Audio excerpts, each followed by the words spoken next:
묵시와 계시 23번째 시간이죠. 이제 갈라디아서 세 번째. 그래서 묵시와 계시라는 타이틀로는 23번째 시간이고 갈라디아서 본문을 지금 살펴보는 시간으로는 세 번째 시간이죠. 저희가 그 앞 시간에 본 것처럼 갈라디아서는 크게 두 부분으로 있어요. 1장부터 2장까지가 한 부분입니다. 그리고 나머지 3장부터 6장까지 이렇게 크게 두 부분으로 이렇게 구분할 수가 있습니다. 그래서 그 갈라디아서를 읽을 때 이 두 부분의 특성을 좀 파악을 하고 읽어야지, 그렇지 않으면은 사도 바울이 그 갈라디아서를 통해서 전달하고자 하는 의도가 선명해지지가 않죠. 그런데 여기 첫 번째 부분에서 저희가 앞 시간에 본 것처럼 바울이 1장부터 이제 2장, 10장까지는 자기의 그 사도직의 기원이 무엇인가, 이것을 얘기를 하는 것이죠.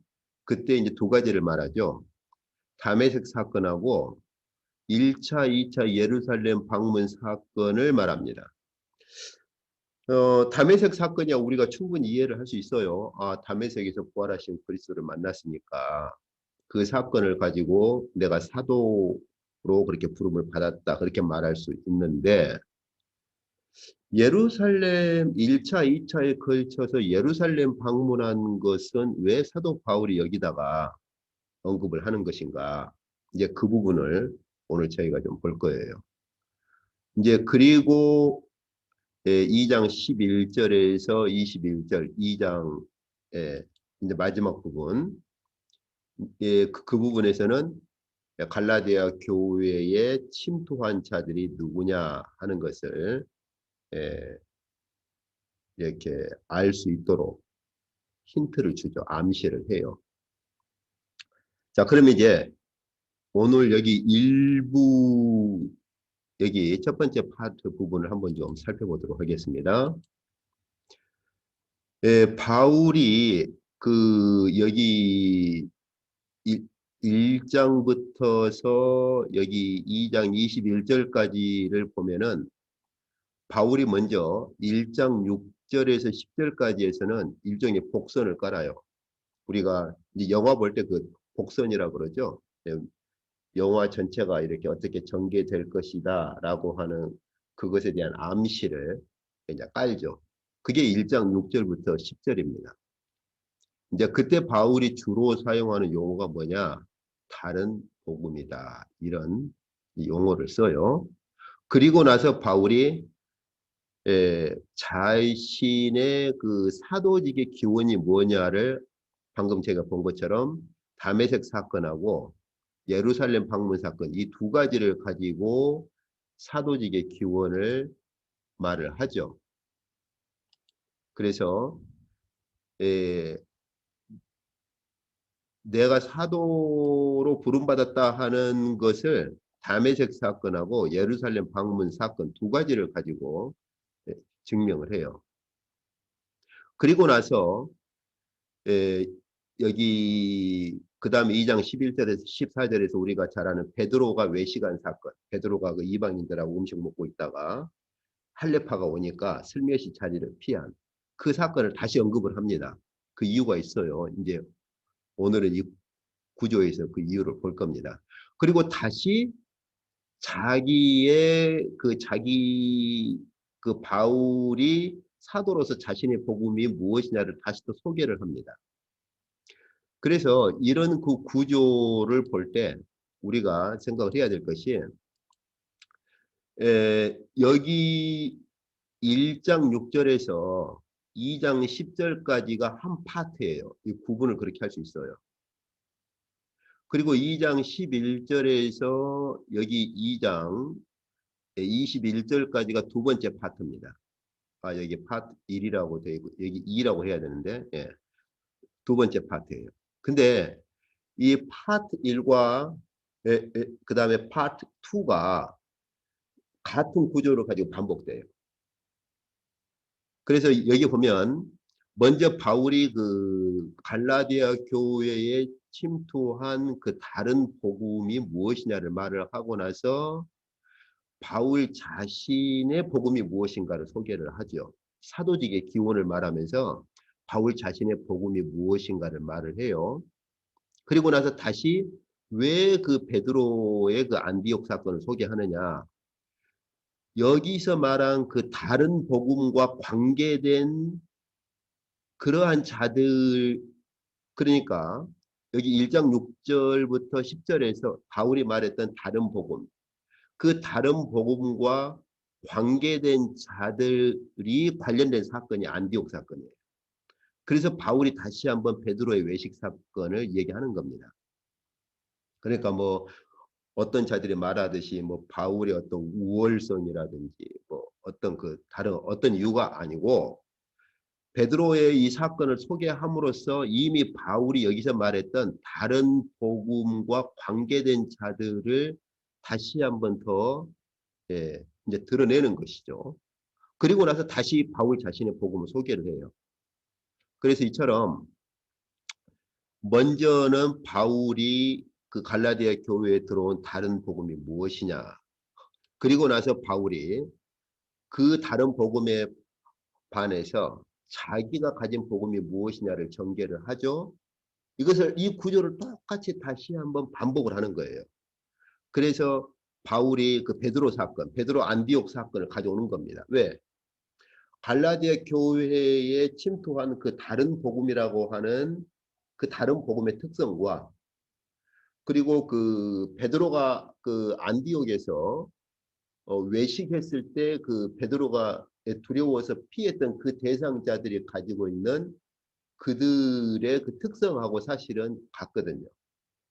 그래서 다시 한번 바울이 반복을 하는 거예요. 그래서 A1, 여기 실수했네요. A1, 그 다음에 여기가 A2가 되는 거예요. A2. 그 다음에 그러면서 다시 한번 바울이 자기의 복음을 소개하죠. 그래서 B2가 되는 거예요. 그래서 A1, B1, A2, B2 이런 구조로 이제 반복이 되는 거예요. 같은 구조가. 그래서 바울은 이것을 한 번만 언급을 하는 것이 아니라 같은 구조를 가지고 다시 한번 반복을 하는 것이죠. 여기서 이제 우리가 알 수 있는 것은 바울이 이 두 가지 부분을 상당히 중요하게 다루고 있다라고 하는 것이죠. 그래서 갈라디아서를 읽을 때 이 부분 1장 6절에서 여기 2장 10절까지의 이 구조, 이 구조하고 바울이 여기서 말하고자 하는 것들을 정확히 잘 파악을 해야 돼요. 왜냐하면 바울이 이것을 이 부분을 너무나 중요하게 생각을 했기 때문에 다시 또 반복을 한단 말이죠. 이쪽에서 다시 또 반복을 하는 거예요. 그래서 갈라디아서 1장과 2장이 이런 구조가 이렇게 반복되는 거예요. 갈라디아 교회에 들어온 그 다른 복음이 무엇이냐. 그에 반해서 바울이 사도로 부름받고 자기가 가지고 있는 복음이 무엇이냐를 이렇게 대조를 하죠. 이걸 다시 한번 베드로 사건을 가져와서 베드로 사건 때도 베드로가 두려워서 피했던 자들이 누구냐. 그들이 사실은 다른 복음을 가지고 있던 그러한 자들과 같은 특성을 가진 자들이기 때문에 다시 베드로 사건을 언급하면서 다시 또 바울 자신이 가지고 있는 복음이 무엇인가를 또 반복하는 겁니다. 그래서 그 구조가 그대로 이렇게 반복되는 걸 볼 수 있죠. 그래서 방금 제가 설명한 것처럼 여기 바울이 다른 복음이라고 칭하는 이 다른 복음이 무엇인가 대체. 그 빌립보서 같은 경우는요. 아예 그 유대인들을 대해서 유대인들을 향해서 바울이 경고를 할 때는요. 뭐 거짓 형제다, 다른 복음이다 그런 말을 아예 안 쓰고 아예 그냥 행악하는 자들이다, 개들이다 그렇게 아주 이 직설적으로 아주 표현을 해버려요. 독설에 가깝죠.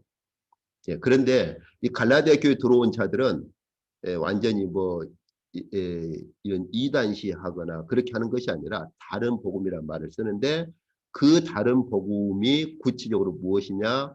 우리가 이제 안디옥 사건을 보면은 바로 야고보로부터 온 자들이 주장하는 것들 이라는 것을 알 수가 있는 거죠. 그래서 다시 한번 바울이 조금 더 드러내서 이렇게 설명을 하는 거예요.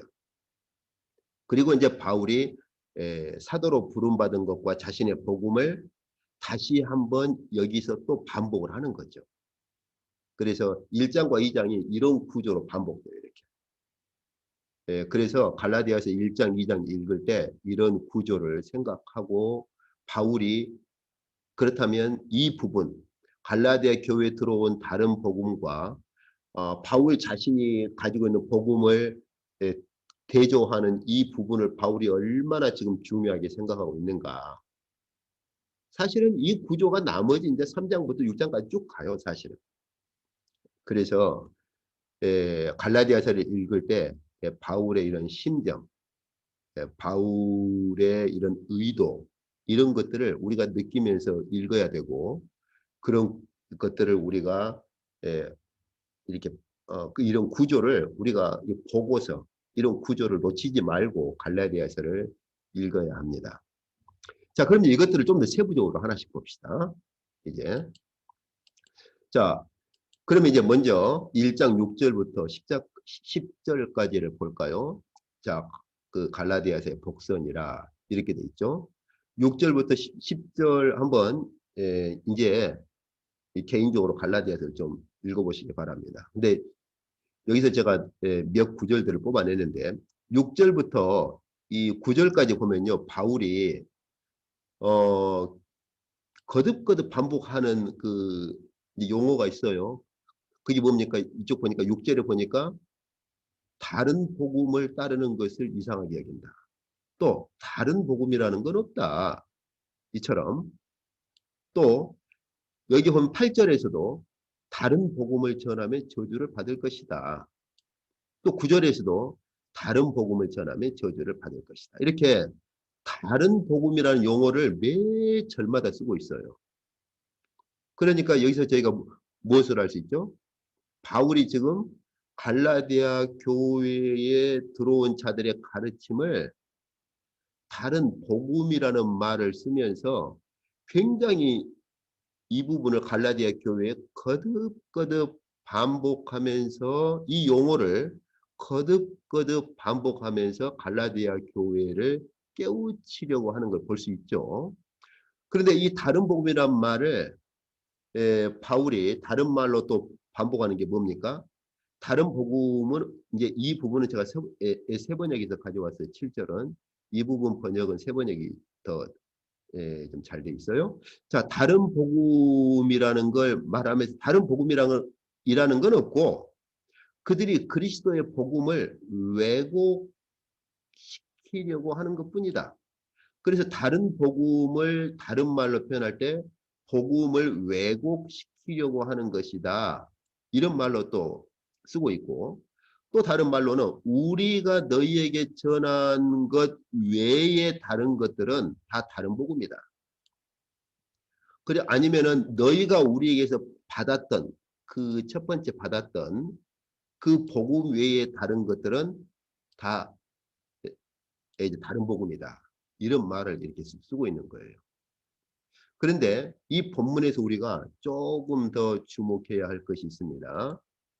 여기 이제 그 다른 복음의 정체성을 말할 때 그리스도의 복음을 왜곡시킨다 이런 말을 쓰고 있는데 우리 개역 성경은 그리스도의 복음을 변하려 한다. 세 번역은 왜곡시키려고 한다. 이렇게 번역을 했는데 굉장히 좀 아쉬운 번역이에요. 이건 제가 어쩔 수 없이 좀 그리스어 그 본문을 제가 소개를 할 수밖에 없어요. 예, 그래서 여기 왜곡시킨다 혹은 변하게 한다 이 단어가 그리스어 본문에서는 메타스트레포라고 하는 말인데 이 메타스트레포 이 메타라는 말하고 해요. 이제 스트레포에서 온 말인데 이 스트레포라는 말이 to turn 이렇게 돌아서게 만든다. 그래서 메타스트레포 같은 경우는 물리적으로 꼭 이렇게 돌아서는 것만이 아니라 회개라는 말에도 씁니다. 회개할 때 하나님께로 이제 돌아온다. 그래서 이제 히브리에서 이제 수브라는 말을 쓰는데 어쨌든 구약에 보면 하나님께서 거듭거듭 이스라엘 백성들에게 에, 예, 말씀하시죠. 너희는 내게로 돌아와라. 그게 이제 회개라는 말이에요. 회개. 그래서 메타스트레포라는 말이 그냥 스트레포가 단순하게 쓰일 때는 이렇게 돌아서다라는 개념이지만은 이게 이제 신앙적으로 적용될 때는 회개라는 그러한 말로도 쓰고 그 다음에요. 우리가 비유적으로는 꼭 비유적이라 이렇게 표현하기가 좀 그래요. 이런 종교적으로 쓸 때는 다른 종교로 개종할 때도 써요. 예. 그래서 다른 종교로 우리가 개종하다라고 할 때도 씁니다. convert라는 그런 개념으로 써요. 그런데 NIV에서는 여기 이제 pervert를 썼는데 이것은 뭐를 좀 이렇게 비틀게 하거나 이렇게 왜곡시킨다고 할 때 쓰거든요. 이제 여기서 저희가 한번 생각해 봅시다.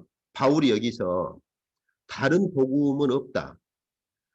여기 몇몇 사람들, 여기 이제 몇몇 사람들이 누구냐는 우리가 뒤에 가면 알 수 있어요. 어쨌든 다른 복음이란 건 없고 그들이 들어와서 너희가 받았던 그 그리스도의 복음을 왜곡시키려고 한다라는 뜻으로 봐야 할 것이냐 아니면 너희가 받았던 복음으로부터 돌아서게 하거나 혹은 심지어 유대교적 성향, 할례를 받고 율법을 지켜야 구원을 받는다라고 하는 그들의 주장으로 돌아서거나 혹은 그들의 가르침으로 이렇게 물론 유대교로 완전히 개종한다 그건 아니라 할지라도 그들의 가르침으로 이렇게 돌아서도록 한다라는 뜻으로 봐야 할 것이냐. 우리가 지금까지 공부했던 배경을 본다면 단순히 왜곡이라고 보기에는 좀 아쉬운 감이 있죠. 그들이 원하는 건 뭐예요? 너희들이 우리의 가르침으로 돌아서도록 요구를 하는 거예요. 너희가 받았던 이 그리스도의 복음, 이 그리스도의 이러한 복음으로부터서 그들이 주장하는 그들의 가르침으로 돌아서도록 지금 만들려고 하는 거지. 단순히 뭘 좀 왜곡하거나 개역 번역은 변화하려 함이라 굉장히 추상적으로 번역을 했어요. 그리스도의 복음을 변화하려 한다. 좀 예, 예, 추상적인데 새 번역은 아마 NIV 개념을 그대로 가져왔어요. 왜곡시키려고 한다. 그러나 우리가 이제 지금까지 보았던 이런 배경들을 본다면 단순한 왜곡 정도로 그렇게 볼 수가 없어요. 오히려 돌아서도록 만들려고 한다. 이렇게 우리가 보는 것이 훨씬 더 이 배경에 가깝고 정확하다고 그렇게 말할 수 있죠. 그렇다면 여기서 이제 다른 복음의 실체를 더 정확히 알 수 있는 거죠. 갈라디아 교회에 들어온 다른 복음의 실체가 뭡니까? 그리스도의 복음을 받은 자들을 자기들의 가르침으로 돌아서도록 만들려고 하는 거예요. 근데 그 자기들의 가르침이 뭐냐? 우리가 이제 사도행전에서 보았던 것처럼 그리고 갈라디아서 배경에서 지금까지 본 것처럼 뭡니까? 그래 예수 믿어. 우리도 믿어. 그런데 구원을 받으려면 의롭다 함을 받으려면 할례도 받고 율법도 지켜야 하지 않겠어? 라고 하는 것이죠. 이러한 그들의 주장으로 돌아서도록 만들려고 한다는 거예요. 이것이 바울이 이 본문에서 이제 표현하고 있는 다른 복음에 대한 실체, 그러한 정체성이죠. 그래서 그리스도의 복음으로부터 돌아서도록 만들려고 하는 것이다. 이런 개념으로 그렇게 보는 게 더 정확합니다. 자, 그 다음에 8절에 보면은 우리나 혹은 하늘로부터 온 천사라도 우리가 너희에게 전한 복음 외에 이 말을 쓰거든요. 여기서 이 외에라는 이 말이 조금 우리가 주목을 해야 돼요. 그래서 여기서 볼 수 있는 것처럼 8절 9절에서 우리가 전한 복음 외에, 그죠? 지금 이 말을 쓰고 있죠. 그리고 너희가 우리에게서 받은 그 복음 외에라는 말을 쓰고 있는데, 여기서 외에라는 말은 조금 더 정확히 표현하면 이제 그리스 성경 원어 성경에서는 파라라고 하는 말을 쓰는데, 이 파라란 뜻이 외에라는 것보다는 곁에 뭔가를 두는 것, 이제 beside 개념. 예. 그러니까 지금 바울은 이렇게 말하고 있는 거예요. 우리가 너희에게 복음을 전했고 너희는 그 복음을 받아들였는데, 그 복음이 있으면 그 옆에, 예, 그 옆에 다른 그 무언가를 둔다면 그럼 저주를 받게 될 것이다 하는 개념입니다. 그러니까 우리가 너희에게 전했던 복음 바로 옆에다가 다른 복음을 두고서 전파한다면, 왜 바울이 그러면 이런 표현을 쓰느냐? 우리가 지금까지 사도행전이나 갈라디아서 배경을 쭉 우리가 살펴온 그 배경들을 보면 알 수 있어요. 그들이 완전히 교회를 등지는 자들이 아니죠. 그들이 교회를 핍박하는 유대인들이 아니에요. 다시 말하면 제가 여기서 표현하는 유대인이란 말은 교회를 떠나 있는, 교회 밖에 있는 그러한 유대인들이 아니에요. 그들도 교회로 들어온 사람들이에요. 심지어 우리가 전에 본 것처럼 사도행전 15장에서는 바리새파 중에서 믿는 자들이 그렇게 주장을 했던 것이죠. 할례도 받고 율법도 지켜야 하지 않겠냐 이것이죠. 그래서 바울은 이 파라라고 하는 전치사를 쓰는 이유가, 그들이 완전히 교회와 상관없는 자들이 아니고 교회로 들어와 있는 자들이에요. 그들이 사도 바울이 전한 복음에다가 그 옆에 끼워 들어오는 게 어떤 거예요? 할례도 받고 율법도 지켜야지 이것이죠. 그래서 바울은 여기서 외에라는 전치사를 쓸 때 파라를 쓴 거예요. 우리가 너희에게 전한 복음 바로 옆에다가 다른 복음을 이렇게 두고서 전파한다면 저주를 받을 것이다 그 말이죠. 또 너희가 받아들인 그것 바로 옆에 다른 복음을 이렇게 전파한다면 저주를 받을 것이다 하는 거예요. 그래서 이런 용어들을 우리가 이해를 하려면 우리가 지금까지 사도행전과 갈라디아서 배경 살폈던 것들, 그 배경에 대한 것들을 이해를 해야 이런 말들을 이해를 하는 거예요. 그런 배경 없이 갈라디아서만 아무리 이렇게 읽어본다 한들 이해가 안 되는 거예요. 왜 바울이 이런 말을 쓰는가? 왜 바울이 여기서 다른 복음이라는 것은 없고 그리스도의 복음으로부터 돌아서도록 만들려고 하는 것이다. 또 우리가 너희에게 전파했고 너희가 받은 그 복음 옆에다가 다른 복음을 이렇게 두고서 전파하면 저주를 받을 것이다. 이런 표현을 왜 바울이 쓰는지를, 그 배경을 모르면 우리가 이해하기 힘든 거죠. 자, 그리고 이제 다른 배경을 봅시다. 다메섹 사건 그리고 나서 아까 우리가 본 것처럼 이제 여기까지가 뭡니까?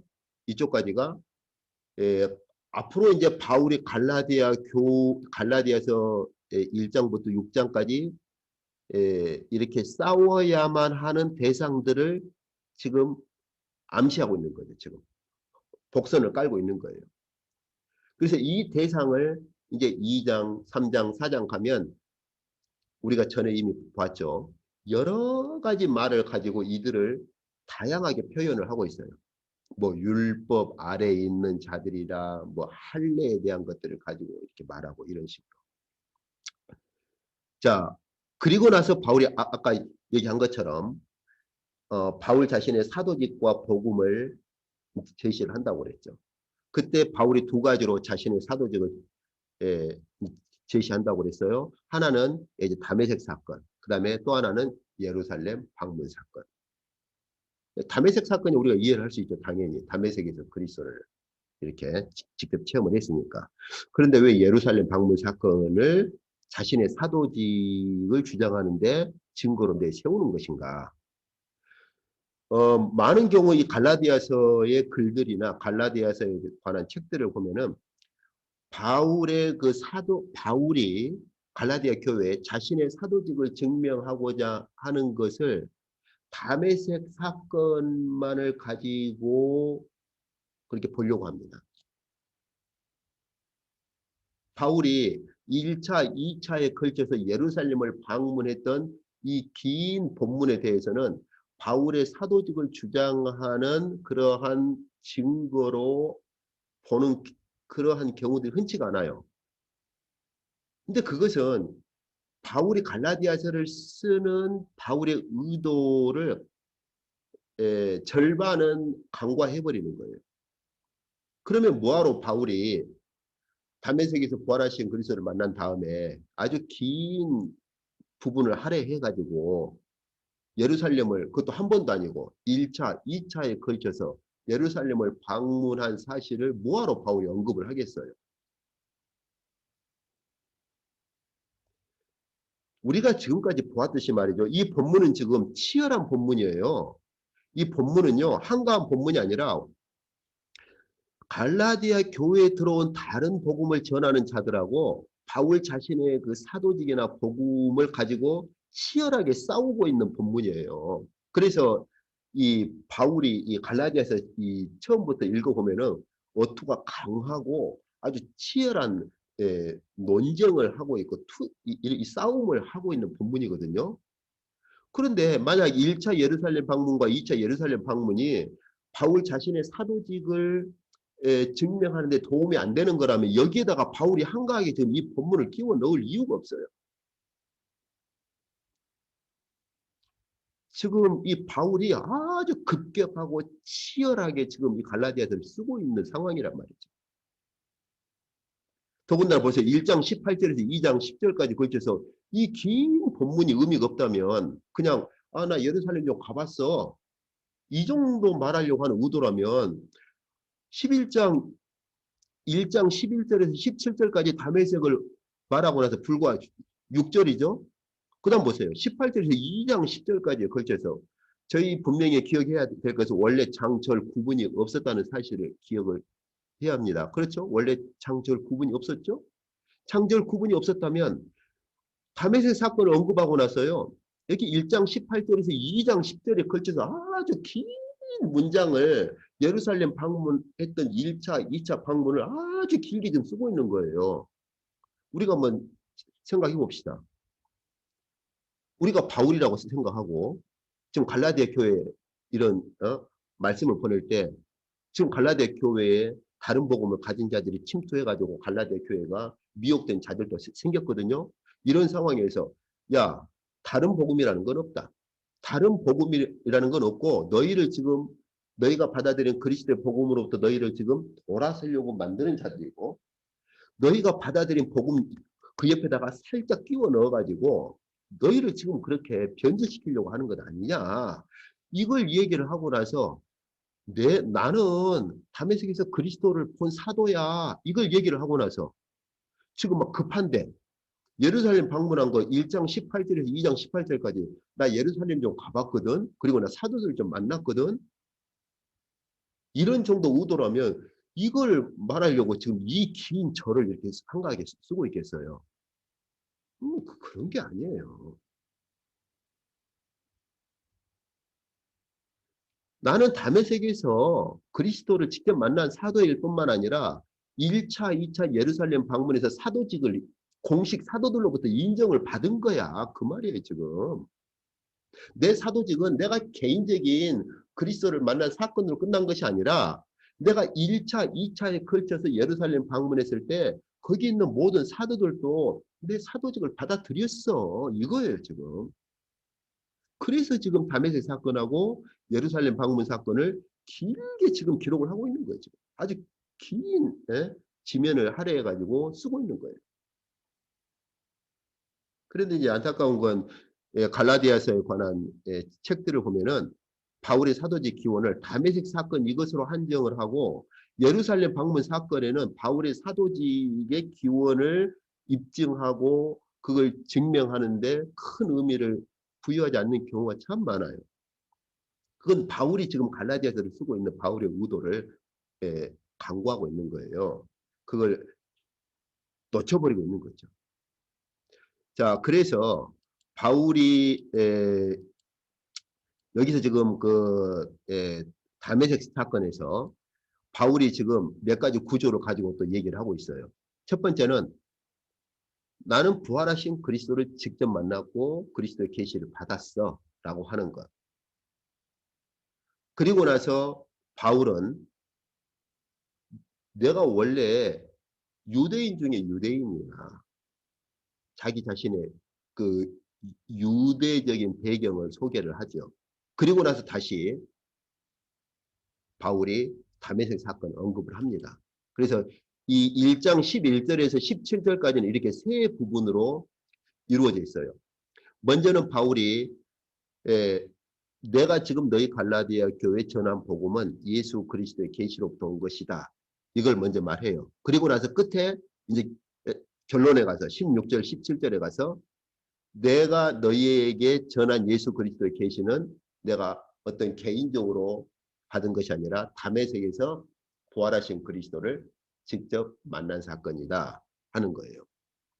그 사이에다가 바울은 여기 이제 11절에서 17절까지인데 제가 필요한 구절만 빼왔어요. 개인적으로 전체를 한번 읽어보시기 바랍니다. 그 사이에다가 바울은 14절에서 그런데 내가 그 전에 어떤 사람인지 아느냐 그 말이에요. 내 백그라운드를 소개하겠다 그 말이에요. 근데 이제 흥미로운 것은 성경의 이러한 토대나 성경으로부터 문화가 형성된 국가들의 문화는요, 이런 흔적들을 많이 가집니다. 어떤 말이냐면, 백그라운드를 분명하게 소개를 해요.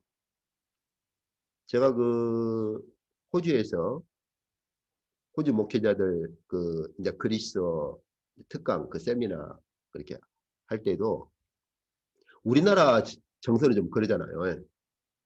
에, 자기를 막 소개하고 알리고 하는 것에 있어서 좀 겸손하지 않다고 생각하죠, 우리는. 그래서 또 막 소개할 때도 자기가 해왔던 것들을 이렇게 쭉 말을 할 때,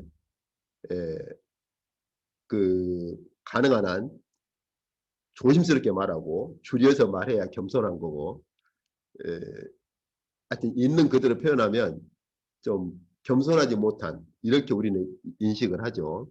그런데 그네들은 그렇지가 않아요. 그네들은 항상 그걸 묻습니다. 네 백그라운드가 뭐냐, 이걸. 네가 세미나를 이렇게 할 때 네 그 배경이 뭐냐, 백그라운드가 뭐냐, 꼭 그걸 먼저 꼭 확인을 합니다. 그리고 소개를 할 때에도 뭐 내가 한국에서 뭐 이런저런 일들을 했었다, 뭐 쭉 이렇게 우리는 막 그런 얘기를 쭉 하면 뭔가 뭐 자랑하는 것처럼 교만하는 것처럼 그렇게 느끼는데 그네들은 그렇지가 않아요. 선명하게 말해라 이거예요.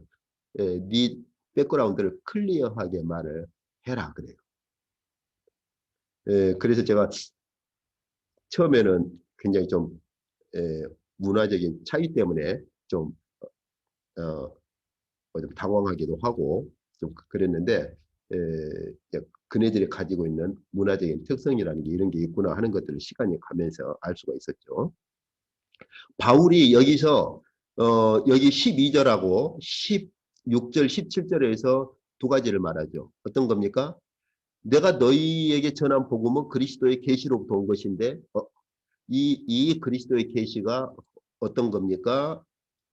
이쪽에 보면 그리스도의 계시로부터 온 것인데 이 그리스도의 계시가 어떤 것이냐? 바로 다메섹 사건의 계시다. 그래서 여기 16절, 17절에서 이제 다메섹 사건을 언급을 하죠. 그러면서 그 사이에 내가 그리스도를 만나기 전에 내 이제 백그라운드가 무엇이냐. 그러면서 여기 보면은 바울이 독특한 말을 써요. 내가 내 조상들의 전통을 지키는 일이 훨씬 더 열성적이었다라는 표현을 쓰는데 이건 이제 그 세번역에서 이제 가져온 겁니다. 뭐 열심으로는 아마 개혁성경에는 그렇게 되는 것 같은데 열성적이었다 이 말이요. 그 열심당원들에게 쓰는 말이에요. 그래서 그 하나님을 위한 열심이라면 그 비느하스가 그들의 그 모델이거든요. 그래서 하나님을 위한 열심이라면 예, 얼마든지 살인도 저지를 수 있고 비느하스가 창으로 이렇게 찔러 죽인 것처럼 예, 그러한 그 열심당, 열성당, 그 열심 당원들에게 쓰는 말인데 내가 바로 그러한 열심 당원과 같은 그러한 성향을 가진 사람이었다는 거예요. 그러니까 당연히 예, 이제 스데반 순교에도 그렇게 기꺼이 참여를 하고 증인으로 스데반의 옷을 이렇게 받은 것이죠. 자, 그런데 여기서 이제 우리가 한 가지 좀 주목을 해야 할 게 있어요. 그게 뭐냐면 바울이 다메섹에서 그리스도를 만난 다음에 봅시다. 여기 17절에 보면은 16절에서 그 아들을 이방 사람에게 전하게 하시려고 그를 나에게 이제 그 계시하시고 즉 그리스도께서 예, 이제 보여 예, 주셨다 이거죠. 지금 그러면 다메섹 사건을 얘기를 하는 거죠. 근데 보세요. 그 다음에 부활하신 그리스도께서 자신을 내게로 그렇게 보이셨는데 그 후에 바울은 다메섹 사건 이후에 곧바로 예루살렘으로 가지 않고 먼저 어디로 갔느냐? 아라비아로 갔다. 이 바울이 아라비아로 간 사건을 어떻게 볼 것이냐? 이제 김세윤 교수를 비롯해서 많은 경우의 그 신약 신학자들은 바울 이 당시에 아라비아에가 이제 나바테아라는 그 왕국이 있었어요. 예, 굉장히 예, 융성했던 이제 왕국입니다. 어, 전에 한번 기사를 보니까 그 나바티아 그 왕궁 터가 이제 그 고고학자들에 의해서 이제 발견되고 이렇게 이제 그 부분 탐구가 이제 그렇게 이제 들어갔다는 걸 오래전에 제가 기사를 본 적이 있어요. 음, 그런데 그렇다면 그 말은 무슨 말이냐? 바울이 아라비아에 있었던 그 당시에 나바티아 왕국으로 갔다는 말은 이방인 전도를 바로 시작을 했다는 말인가? 물론 그 당시에 나바티아 왕국에도 유대인들이 없지는 않았어요. 예, 적지 않은 수가 있었습니다.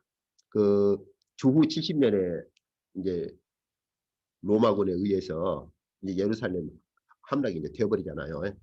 그때 나바티아 그 조세푸스의 그 기록을 보면 나바티아 왕궁에도 유대인들이 10,000명 이상이 있었는데 에, 그러한 그 정치적인 사건 때문에 그때 그 유대인들이 학살당한 그 기록이 있어요. 그러니까 상당히 10,000명 이상이니까 그 당시의 인구로서는 뭐 적지 않은 인구죠. 그런데 바울이 그 갈라디아서 4장 25절에 보면은 아라비아에 대한 힌트를 또 하나 주기를 아라비아에 있는 신의 산이라 이런 용어를 써요. 그래서 신의 산이 어디에 있느냐? 아라비아 쪽에 있는 것으로. 그럼 우리 이제 두 가지로 말할 수 있는 거죠. 바울이 다메섹에서 그리스도를 만나고 나서 아라비아로 갔을 때 나바티아 왕국 바울이 나바티아 왕국에 가서 그 휴식 좀 취하고 홀리데이 좀 가져보려고 갔겠어요. 예. 그런 건 아니죠. 나바티아 왕국으로 갔다면 당연히 예, 자신의 그 선포 사역을 하러 갔겠죠. 아니면 아라비아에 신의 산이 있는 것으로 언급한 것으로 봐서 다메섹에서 부활하신 그리스도를 만나고서 시내산 쪽으로 갔을 것인가? 두 가지를 볼 수 있는 거죠. 그런데 우리가 한번 생각해 봅시다. 바울이 지금 갈라디아 교회에 들어온 자들을 향해서 그들은 아주 할례를 주장하고 강력한 유대 본토 그리스도인들이란 말이에요. 그 사람들한테 내가 다메섹에서 그리스도를 만나고 나서 아라비아에 있는 나는 신의 산으로 갔었어 라고 말하는 게 강력한 설득력이 있겠는지, 아니면 나 아라비아에 있는 나바티아 왕국으로 갔었어 이렇게 말하는 게 더 설득력이 있는 것인지 우리가 배경을 고려한다면. 그래서 이제 학자들 간에 여기 아라비아를 바울이 아라비아에 있는 나바티아 왕국으로 간 것으로 보는 학자들이 있고, 이제 김소영 교수를 비롯해서 많은 경우 학자들이 그쪽 관점으로 봐요. 그러나 일부 학자들은 이 본문 때문에 아라비아에 있는 시내산으로 가지 않았겠느냐 이렇게 보는데, 제가 볼 때는 시내산으로 간 것으로 보는 것이 훨씬 더 유력합니다. 한번 생각해 봅시다. 우리가 바울이라고 생각해 봅시다. 다메섹에서 부활하신 그리스도를 만났어요. 이건 바울 생애 전체를 뒤흔들어 버리는 충격적인 사건이죠. 그래서 우리가 그 이제 고린도서라든지 다른 그 본문들 보면은 바울이 시내산 배경을 가지고 교회에 그 가르치는 그러한 본문들이 종종 이렇게 등장하는 걸 볼 수 있어요. 자, 우리가 만약 바울이라고 생각합시다. 내 유대적 문화와 유대적 교육과 유대적 사고관을 완전히 뒤흔들어 버리는 그러한 충격적인 사건이 다메섹에서 발생했습니다. 그럼 저와 여러분이 바울이라면 아라비아 쪽으로 가서 시내산에서 자기가 지금까지 어릴 때부터 배워왔던 구약 전체를 시내산에서 부활하신 그리스도 빛 가운데 해석을 하고 그걸 다시 비추어 보겠어요? 아니면 이방 왕국으로 가겠어요?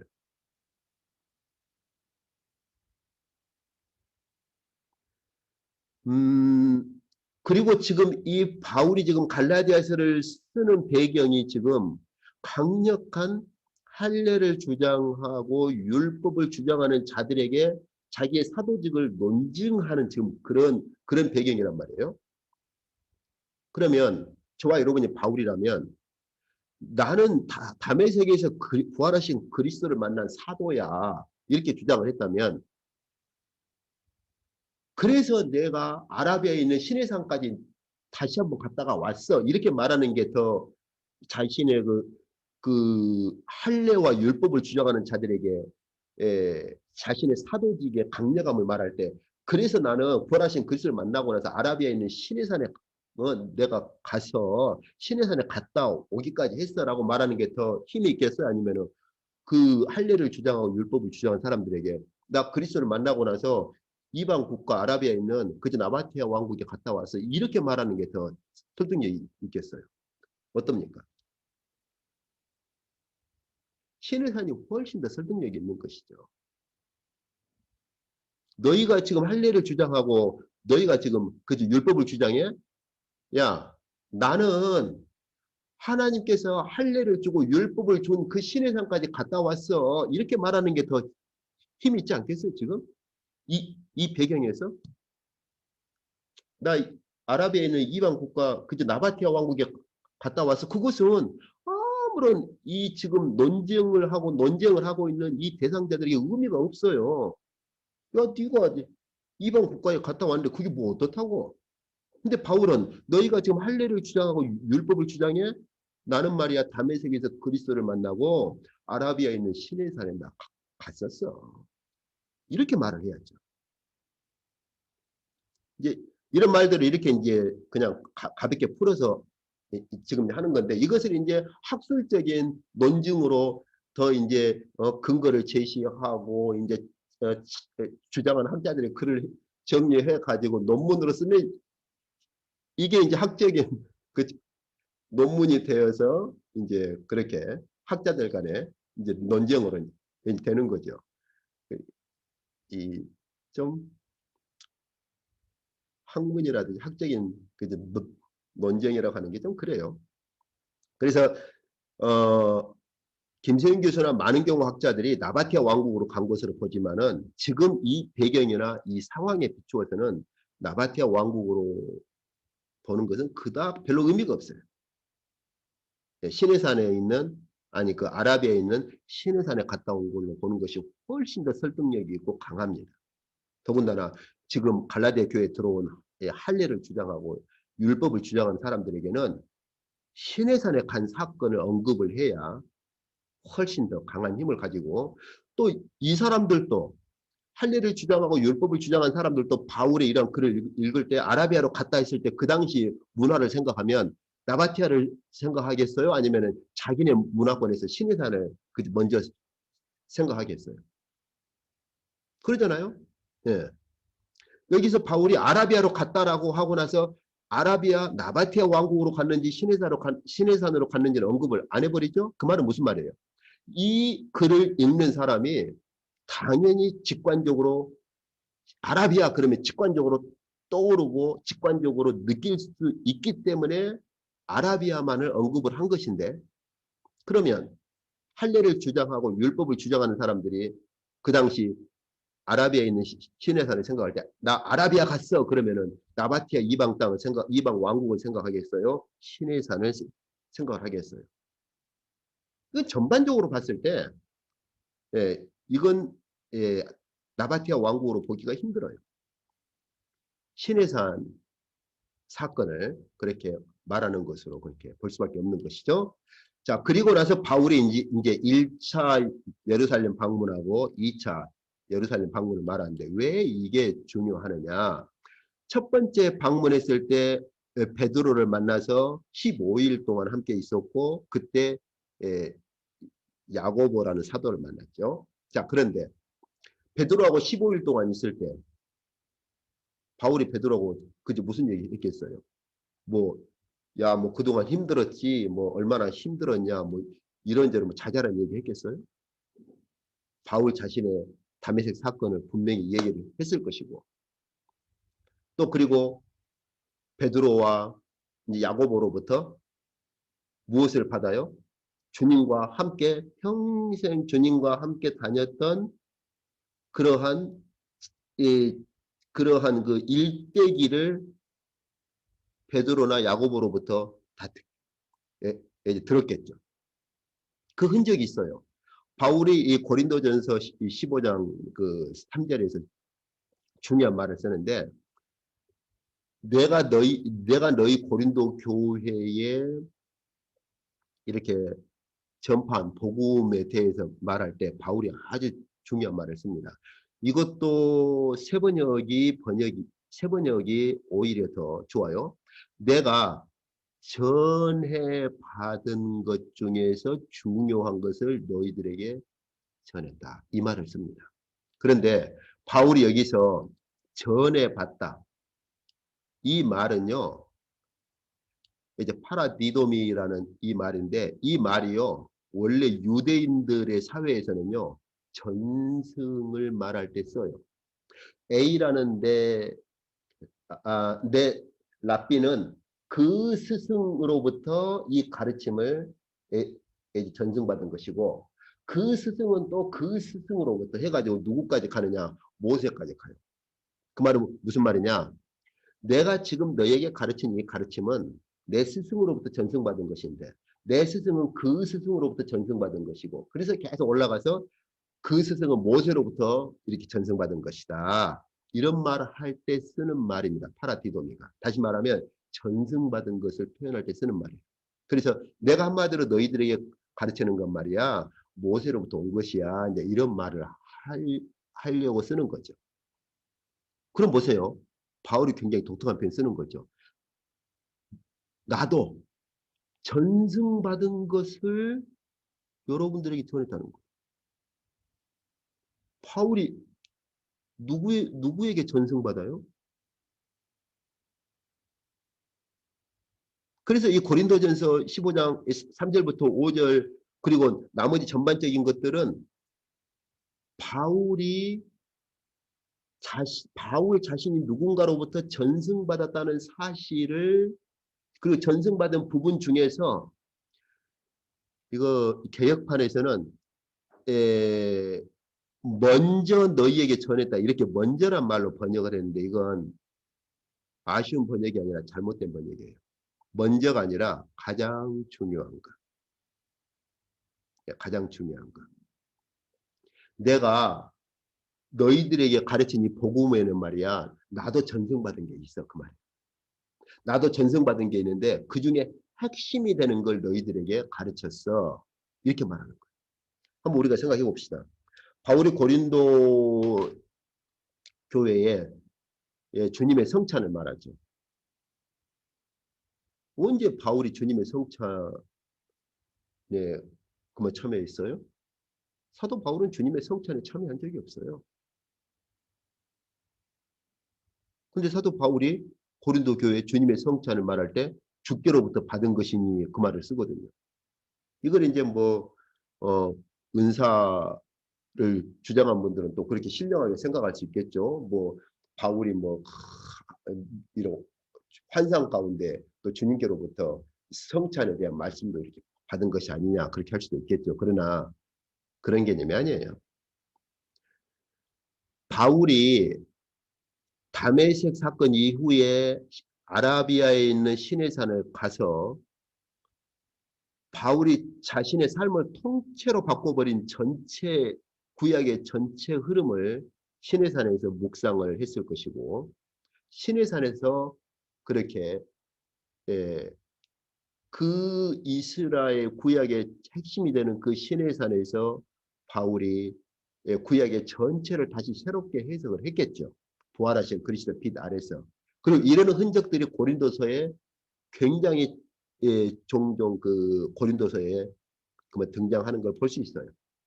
부활하신 그리스도의 빛 가운데 신의 산에 대한 재해석을 하는 것들이 예, 바울이 쓴 이런 말씀들에 보면 종종 그렇게 등장을 해요. 그리고 두 번째, 바울이 사도들로부터 전승받은 것은 누구의 권위를 가집니까? 사도의 권위는 주님의 권위를 가지는 것이죠.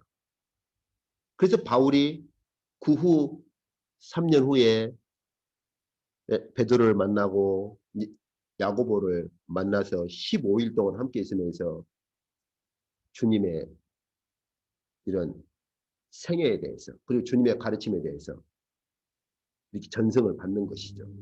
이 사도들의 전승은 곧 주님의 전승이에요.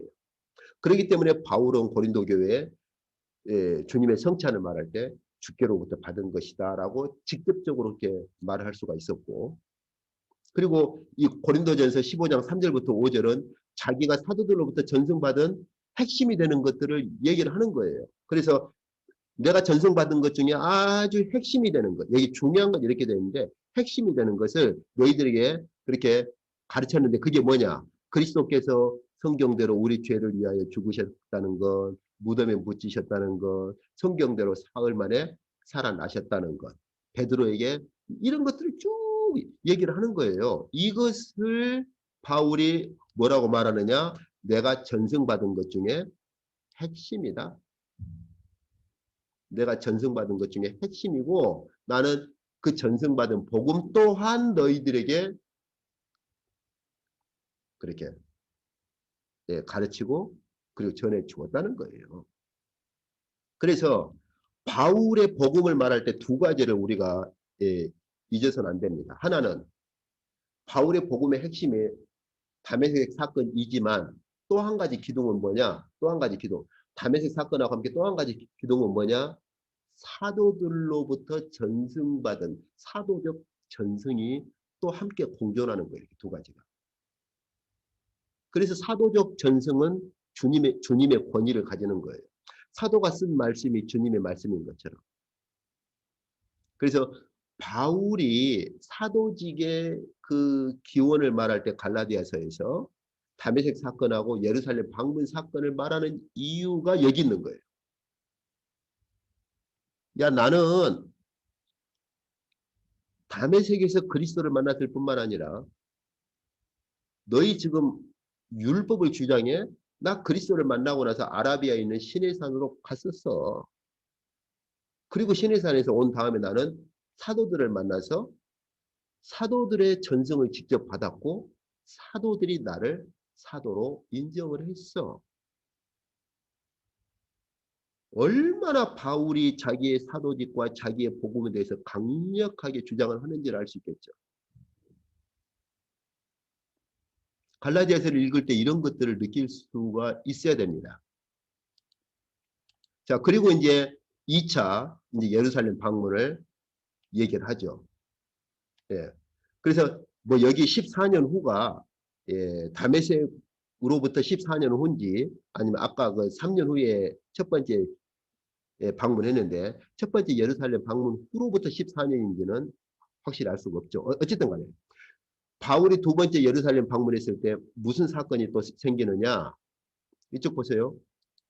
나와 함께 있는 헬라인 디도까지도 억지로 할례를 받도록 하지 않았다. 그 말은 어떤 말입니까?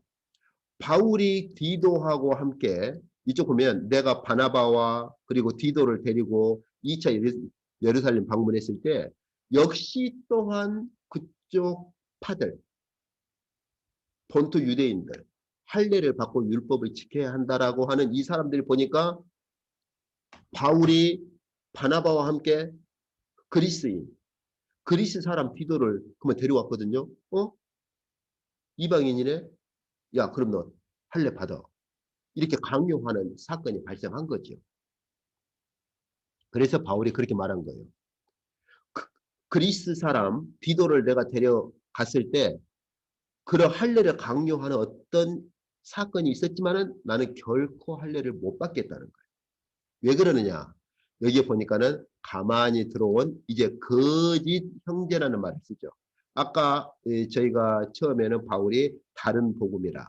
그런데 이제는 거짓 형제라는 말을 씁니다. 그들은 그러니까 아까 제가 설명했죠. 빌립보 교회에 교회와 상관없는 유대인들은요. 혹독하게 개들을 삼가하고 행악하는 자들을 삼가해라. 아예 그냥 개들로 불러버려요. 이렇게.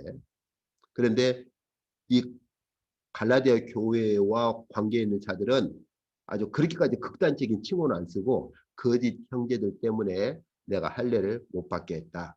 그러면서 마지막 이제 바울이 여기 야고보, 게바, 요한 이 사도들의 기둥이라 말할 수 있는 세 사도들하고 친교의 악수를 했다. 무슨 말입니까? 사도로 인정을 공식적으로 해 줬다는 것이죠. 그래서 주님께서 나를 부르신 대로 바울 자신은 이방인에게로 그들은 할례자 이제 유대인들을 중심으로 사역하도록 그렇게 구분을 했다는 것이죠.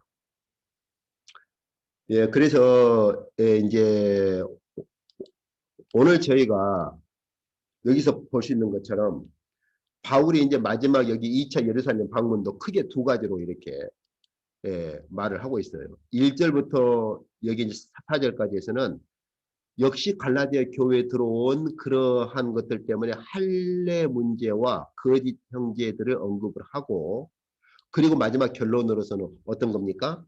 내가 바로 사도들에게 사도들마저도 베드로와 야고보 요한이라는 사도들마저도 공식적으로 나를 인정을 했다라고 하는 것이죠.